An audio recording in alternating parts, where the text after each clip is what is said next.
on s'est fait confisquer notre drone par la douane en arrivant à l'aéroport. Grosse galère, donc on est un peu dégoûté parce que on a vraiment envie de récupérer ce drone. Donc là aujourd'hui je vais retourner à l'aéroport. Fais gaffe, ça glisse grave. Hein. Tu vas finir dans le lac toi. Il y a tellement de vent. Dernière frontière en Afrique, on est trop chaud et en plus là on va rejoindre des voyageurs, des Français, des Overlanders.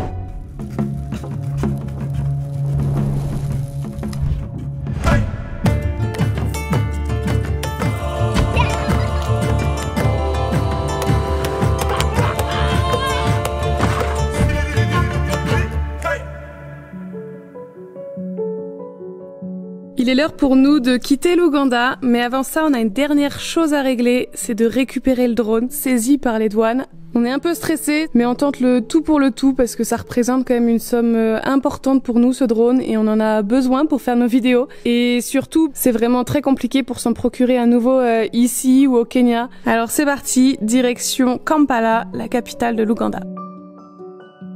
On se réveille ce matin au bord de ce petit lac. C'est un spot très sympathique. En fait, hier, on prenait la route principale là pour retourner à la capitale.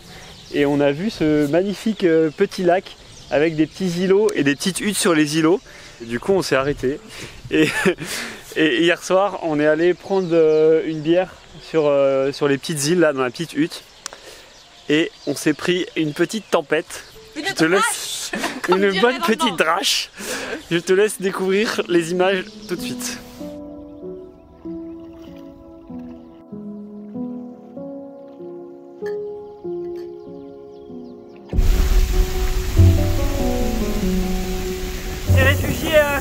Dans la petite hutte, il y a tellement de vent, il y a tellement de vent que si on est en bas, on se fait tremper. C'était assez paradisiaque. Le petit tour en pirogue et tout, c'était nickel. Et au bout de 5 minutes, la tempête. J'ai la chaise pour me protéger de la pluie parce que la pluie vient comme ça. On est sur la table, debout sur la table. Donc on est bien, on est en train de boire notre bière, hein, en espérant que ça va passer la tempête.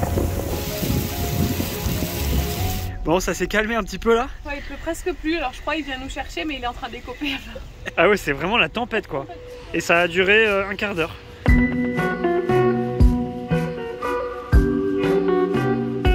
Fais gaffe, ça glisse grave. Hein. Tu vas finir dans le lac toi. Parce que je vais tomber moi. Attends. Bon bah voilà, ce fut court mais intense. See there you suffering. No, we're not suffering. Really? Just we tried. Oh, we will remember this beer.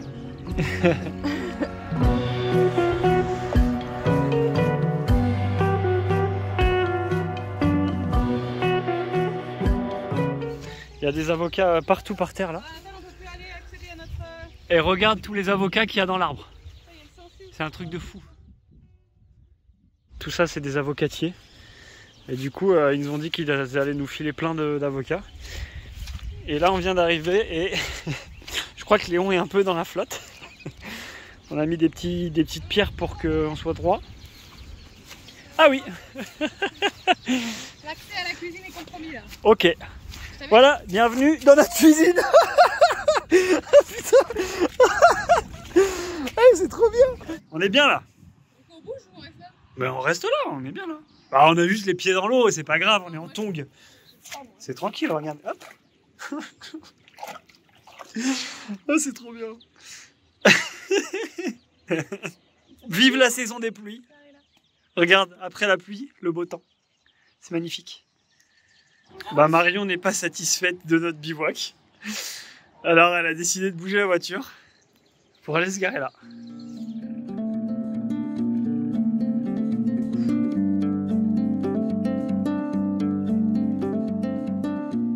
Voilà, c'est bon, on est bien droit.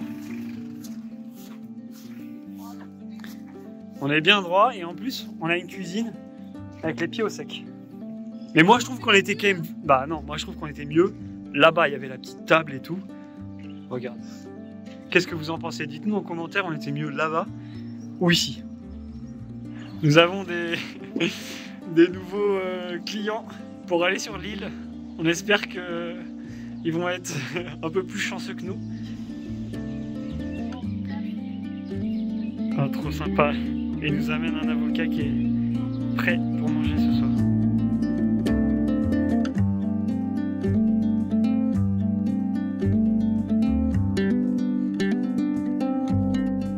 Ça a vraiment pas le goût des avocats qu'on trouve en France. Hein. Par contre, la peau est s'effiloche là.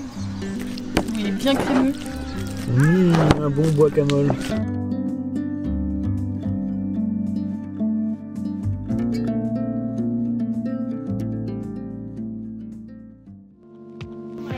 Bon, on repart avec pas mal d'avocats.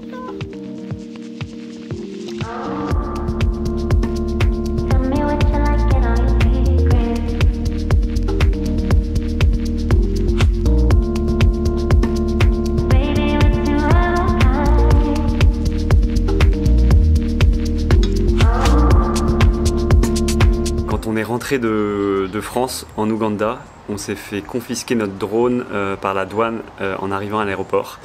Et il nous avait dit pas de souci, on le garde à l'aéroport et quand vous requitterez le pays, vous pourrez récupérer votre drone et quitter le pays.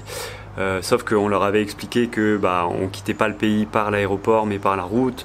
Après avoir négocié pas mal avec eux, on avait trouvé une solution, c'était de revenir à l'aéroport, récupérer le drone et qu'il y ait un agent de la police ou des douanes qui nous escorte jusqu'à la frontière pour attester qu'on est bien ressorti du pays avec le drone et qu'on n'a pas utilisé le drone et tout. Et donc là on a passé un mois en Ouganda, on vient de revenir à la capitale juste à côté de l'aéroport. J'ai pris une moto-taxi, je suis allé à l'aéroport qui est pas très loin d'ici. J'ai essayé de négocier, d'expliquer, d'organiser une escorte. C'était très compliqué, j'ai passé énormément de temps. Ils m'ont envoyé vers la police, mais en fait les mecs étaient complètement occupés parce que il y a quelques semaines, il y a eu des attentats à la capitale ici et du coup à l'aéroport ils étaient en réunion en train de s'organiser et tout pour lutter un peu contre le terrorisme. Du coup j'ai pas réussi à voir les chefs qui s'occupent de tout ça, donc je suis allé à l'aéroport pour rien. Vraiment grosse galère, donc on est un peu dégoûté parce que on a vraiment envie de récupérer ce drone. Donc là aujourd'hui je vais retourner à l'aéroport pour essayer de voir s'il n'y a pas moyen de négocier quelque chose. Je suis à l'aéroport, je viens de passer 2 heures à négocier avec les douanes et c'est vraiment impossible, il n'y a aucune solution pour que je récupère le drone. Ils ont besoin d'une autorisation du commandant de la police pour pouvoir faire une escorte, mais le commandant a refusé apparemment. Donc là, je vais quand même essayer de retourner à la police station qui est à l'autre bout de l'aéroport pour essayer de voir si je peux voir le commandant. Franchement, j'ai pas beaucoup d'espoir parce que voilà, il y a vraiment que lui qui peut donner cette autorisation. Je pense qu'il est très busy et je pense qu'il voudra pas trop me recevoir. Mais voilà, de toute façon, j'ai pas d'autres trucs à tenter pour l'instant, donc je vais essayer de voir le commandant de la police. Bon, je sors de la police station. J'ai pas vu le commandant, mais j'ai vu le mec juste en dessous de lui. Et il m'a dit vraiment c'est vraiment impossible pour l'escorte. Ils sont en train de restreindre un peu toutes les réglementations sur les drones parce qu'il y en a de plus en plus qui arrivent. Donc maintenant il n'y a plus que 2 solutions. Soit je prends un vol d'Ouganda vers Nairobi, vers le Kenya, et Marion prend Léon et me retrouve à Nairobi par la route. La deuxième option, c'est d'envoyer le drone par DHL, donc soit en France, soit au Kenya, sauf qu'au Kenya, tous les expats nous disent qu'ils reçoivent jamais les colis, et en plus, si c'est un drone, on va avoir plein de problèmes. Ils vont peut-être le garder, enfin, on va recommencer la même chose, quoi. 3e jour à l'aéroport. L'objectif du jour, c'est d'essayer de faire envoyer le drone au Kenya. On a des amis au Kenya, donc on va essayer de le faire envoyer chez eux avec DHL ou une autre entreprise de livraison. Donc là, il faut que je retourne voir les douanes, qu'on fasse les papiers, les autorisations, qu'on fasse tous les papiers avec un clearing agent pour que on puisse faire le colis, faire l'envoi, que on va être escorté par des agents et tout pour bien sûr vérifier que je vais pas repartir avec le drone, que le paquet est bien envoyé. Et puis après croiser les doigts pour qu'un jour on le récupère au Kenya. Mais en même temps, c'est soit on tente ça, on tente le tout pour le tout de l'envoyer au Kenya, ou soit franchement clairement on l'abandonne ici et on reverra jamais le drone. Donc on va essayer de tenter de l'envoyer au Kenya et avec un peu de chance le récupérer là-bas. So they need to check and They check everything. So Yeah. when they check and say, now this one, hold it, this one, check and put in the box. Bon, je viens d'aller avec l'agent de clearing au bâtiment cargo de l'aéroport. C'est là où il y a toutes les sociétés d'importation, exportation de marchandises. Et là, la seule option qu'on avait, c'était d'envoyer le colis pour $300. Et en plus, c'est pas possible de l'envoyer à une adresse précise. Il sera envoyé dans un aéroport où après, il va falloir faire les clearances des douanes et tout. Le colis va être checké. Donc en gros, c'est impossible de shipper notre drone. Enfin, déjà, si ça coûte $300 et qu'en plus il y a des problèmes de douane et tout, qu'il faut encore payer les taxes. Enfin, c'est juste pas possible quoi. Le drone, c'est un Mavic R1 qu'on a depuis 3-4 ans. Qui se vend 400 €, même 300-400 € sur le bon coin. Donc voilà, on va faire notre deuil de ce drone, on va l'oublier. Là je vais repasser devant la porte où il est juste derrière la porte. Donc je vais lui faire un petit bye bye. Bye bye the drone forever. donc voilà, tant pis pour le drone. Ouais, ça fait 3 matinées que j'ai passé, 3 matinées complètes que j'ai passées. Maintenant tout le monde me connaît dans l'aéroport, tout le monde a entendu parler du drone. donc voilà, bye bye le drone.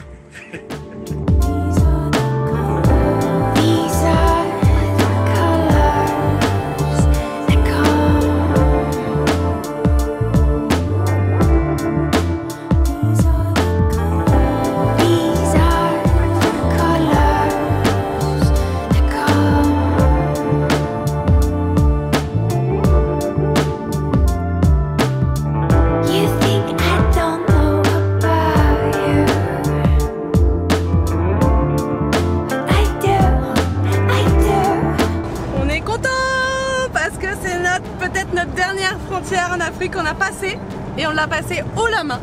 On vient d'arriver au Kenya. On l'a passé en 1h et demie max. C'est quand même vraiment pas mal. Ouais, on avait un fixeur, il était trop efficace, trop bien, on a tout fait super vite. L'assurance, une voiture à double sens. L'immigration, enfin tout. Dernière frontière en Afrique, on est trop chaud et en plus là on va rejoindre des voyageurs, des Français, des Overlanders. Donc c'est trop cool, on a 3 heures de route, on va arriver de nuit mais c'est pas grave. On a passé la frontière. Je suis trop chaud, Il y a des voitures. Et moi je suis fatiguée parce que ce matin j'ai fini la vidéo à 14h. J'ai fini d'uploader la vidéo, on était encore à la frontière. Je me suis même fait engueuler par les douanes parce que j'avais mon téléphone de sortie. Donc journée plus que productive. Et bien sûr on a passé la frontière sans le drone pour la première fois. Puisque le drone est toujours bloqué à l'aéroport, qu'on ne le retrouvera jamais, mais c'est pas grave, c'est la vie, c'est comme ça. Il faut positiver un peu dans la vie. Après 3 ans en Afrique, on a passé plus de 20 frontières avec le drone sans qu'on nous fasse chier, alors que dans presque tous les pays c'est interdit. Donc voilà, il fallait que ça arrive un jour et ce drone nous a quand même bien servi pendant 3 ans. Donc voilà, c'est la fin du drone. Et là, on est en train de doubler genre 1000 camions qui sont coincés pour passer la frontière. On est content d'être dans l'autre sens. Par contre, il y a des voitures à contresens.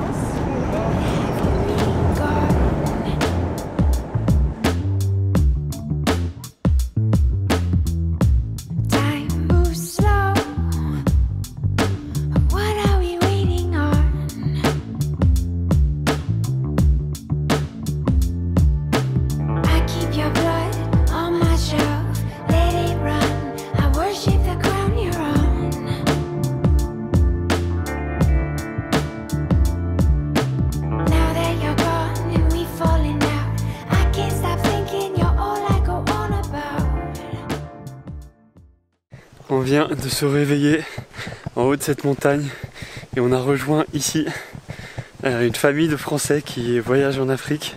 On va prendre la route tous ensemble et on va descendre en haut de la vallée. Donc là on est à plus de 2000 mètres d'altitude et en fait il y a une vallée et en bas c'est à 800 mètres. C'est en fait une partie de la vallée du Rift et là on a une vue de ouf, c'est absolument magnifique. Et donc on va partir en road trip vers le lac Turkana. Et puis on va partir un petit peu à l'aventure, se faire des petits bivouacs sauvages. Ça devrait être plutôt cool. Marion est en train de faire son yoga juste ici. Et là moi j'étais occupé à juste observer la vue. C'est ouf.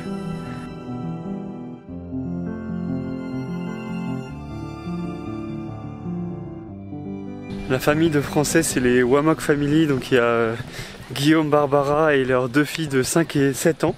Guillaume fait du parapente et il est venu ici parce que c'est un énorme spot de parapente et je crois qu'il démarre juste ici en fait. Vu qu'on va descendre tout en bas, ça va dépendre des conditions, mais s'il n'y a pas trop de vent, il va descendre en parapente et on va le rejoindre à 800 mètres en bas là, alors qu'on est à 2200 mètres. Ça donne bien envie de faire du parapente, mais voilà, on peut pas tout faire. Nous on a les kites et on va essayer de rejoindre le lac Turkana pour kiter là-bas. Ça devrait être plutôt sympa. On voulait également vous remercier pour tous vos commentaires, retours sur nos tirages photos, ça nous fait vraiment trop plaisir. Et merci beaucoup à tous ceux qui ont passé commande et qui nous soutiennent via ce biais. D'ailleurs, la plupart sont déjà livrés et de recevoir vos retours, les photos avec nos cadres accrochés tout chez vous, enfin, ça nous fait trop chaud au cœur. Et sachez juste que si vous êtes intéressé par des tirages photos, on vous conseille vraiment de passer commande là ce week-end, voire lundi grand max, pour être sûr de les recevoir avant Noël. Et dans tous les cas, on fermera la boutique au 31 décembre, ce qui veut dire que les photos qui sont présentées là ne seront plus remises à la vente après. On vous souhaite des bonnes fêtes de fin d'année et on se retrouve dans un prochain épisode dans le désert avec les Wamok Family.